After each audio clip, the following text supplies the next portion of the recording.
Hello and welcome to Chespel. Today I thought we'd go over a game of Chespel to show you what Chespel is and what makes it a unique addition into the strategy gaming space. Now, Chespel is a game based in the fantasy world I created called Helgelad. There are many factions of people in Helgelad, which you can play as any of them in the game itself. On the title screen, you can see all 10 shown here. The point of chessbowl is you have a general and an army, and the point is to take out the enemy general. There are a number of different terrains that you can battle on that are randomly picked for you in the play now section, as well as the factions are randomly picked for you too. There are many different game modes that you can pick your own faction, also create a custom deck.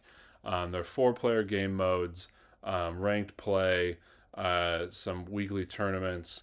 So there's a lot of ways to explore the game. But today I thought we'd just go over a play now version. So if you were to click play now, you'd get a random faction. We got Kabudia. The Kabudians, they're a mountain dwelling folk, kind of like dwarves. The book that some stories that I use to formulate these people are Dutch fairy tales for young folks. I have some more of that on my social media and my website to show you the origins of everything. Um, so we're Kabudia and we're playing the Goblin Horde, and then we're playing, and you can see on the map here, the Valley of Giants. And so each map has a dynamic effect. In this one, there's third-party soldiers that will come out and shake up the battlefield.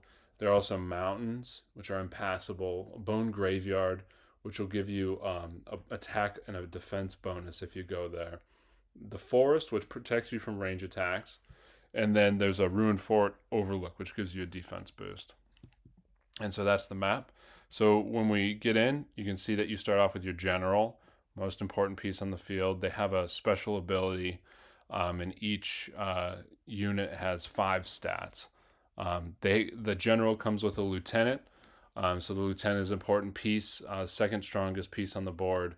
And if your lieutenant's destroyed, then the enemy gets a bonus. So it's important to keep them protected. Also, the artillery, you start off with artillery, and then one random unit from the faction. There's a number of units within each faction. So we got the Iron Spear Guard here. So you can organize them back here. You can see here the mountain is blocking this person, so you might want to reorganize.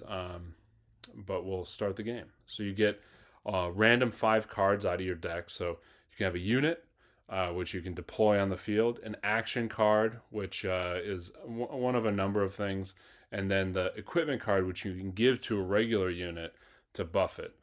So we'll start. We'll get the crossbow soldier out there.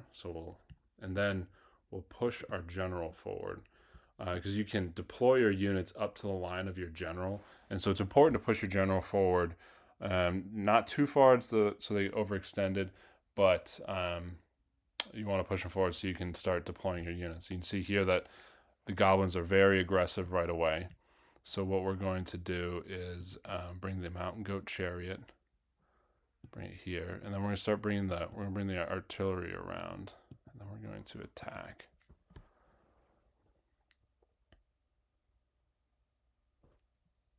All right, so they took a damage.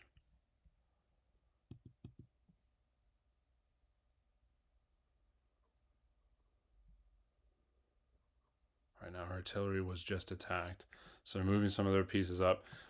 This is an easier computer player, and so they're much more aggressive. Some of the different computer players, they have different names, and you see this one's Reckless.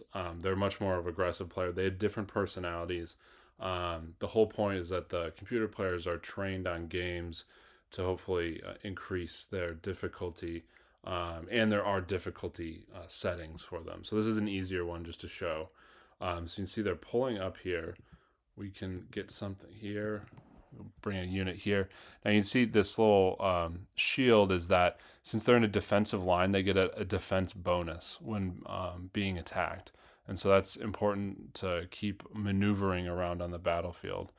And so then we'll bring this around to flank. And so now if we attack, then we get a +1 attack bonus for every unit that that's flanking them. So let's attack here.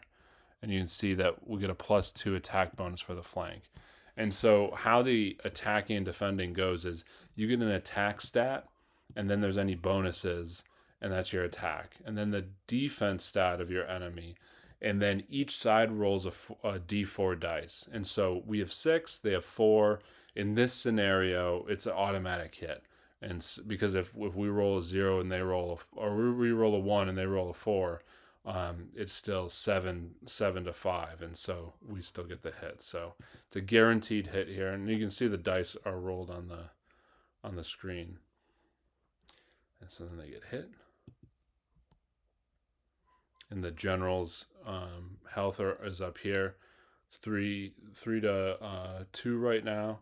So they just took out our artillery, but that's good because, like you said, this is kind of an easier computer, and they're not really focusing on our person here. And so we have a action card that we can play, defensive hold, which gives us a +1 defense bonus for this turn, which is kind of important to keep us all together. And so we'll push the defensive line up, and then we'll attack again. And so this is the cadence of the game. Obviously, much more strategic when there's other human players or a harder computer player on the field. You see here, this is where the third party, they have their own turn, so they'll move. They get randomly spawned at the bone graveyards, so they just happen to be over there. So not going to be much of a factor in this game, especially given how it's kind of wrapping up at this point. I'll end my turn.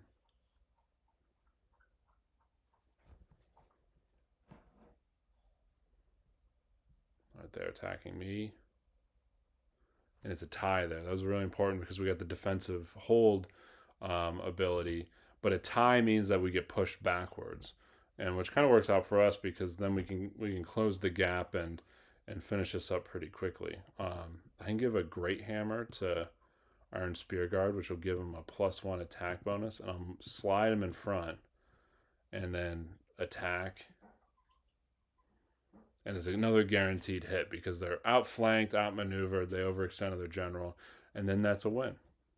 And so that is the game of Chespel in a nutshell. You can play with friends or against a computer. The amount of factions, there being 10 factions on 10 maps with tons of equipment, different generals, different special abilities. There's a bunch of different ways to play. So I hope you check it out. And let me know what you think. You can see that there's how's your experience. You can let me know on social media, or let me know just through the game. And hope to see you out there.